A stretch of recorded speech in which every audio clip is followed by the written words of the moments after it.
सां गॾु मां खे ख़बर ॾींदा हलूं। डिस्ट्रिक्ट रिपोर्टर महमूद क़ाइम खानी जी रिपोर्ट मुताबिक़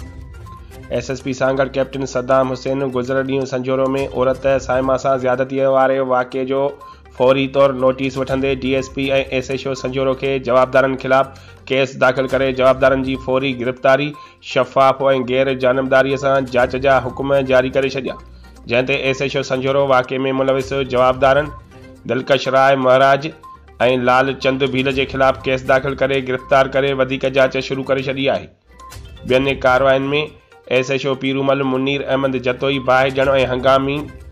हंगामे जे केस में मुलविस 3 जवाबदार अली हैदर चांडियो, तुफ़ैल चांडियो ऐं जानी चांडियो खे गिरफ़्तार करे लाकअप करे छॾियो आहे, जॾहिं त हिक ॿी कार्रवाईअ में मंशात फरोश गुलाम असगर उर्फ बर्फू चांडियो खे गिरफ़्तार करे संदसि कब्ज़े मां गुटके जूं 220 पुड़ियूं हथ करे वरितियूं आहिनि। SHO सां गॾु अली अकबर खोखर मंशात फरोश महमद सरवर शेख खे गिरफ़्तार करे संदसि कब्ज़े मां गुटके जूं 410 पुड़ियूं हथ करे वरितियूं आहिनि। उन खां अलावा SHO संजोरो अब्दुल मजीद आराइन मंशात फरोश मुमताज़ अली बिरोय खे गिरफ़्तार करे वरितो,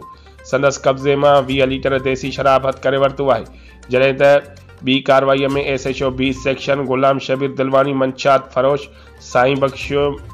महकानी खे गिरफ़्तार करे 20 लीटर शराब हथ करे वरितो आहे।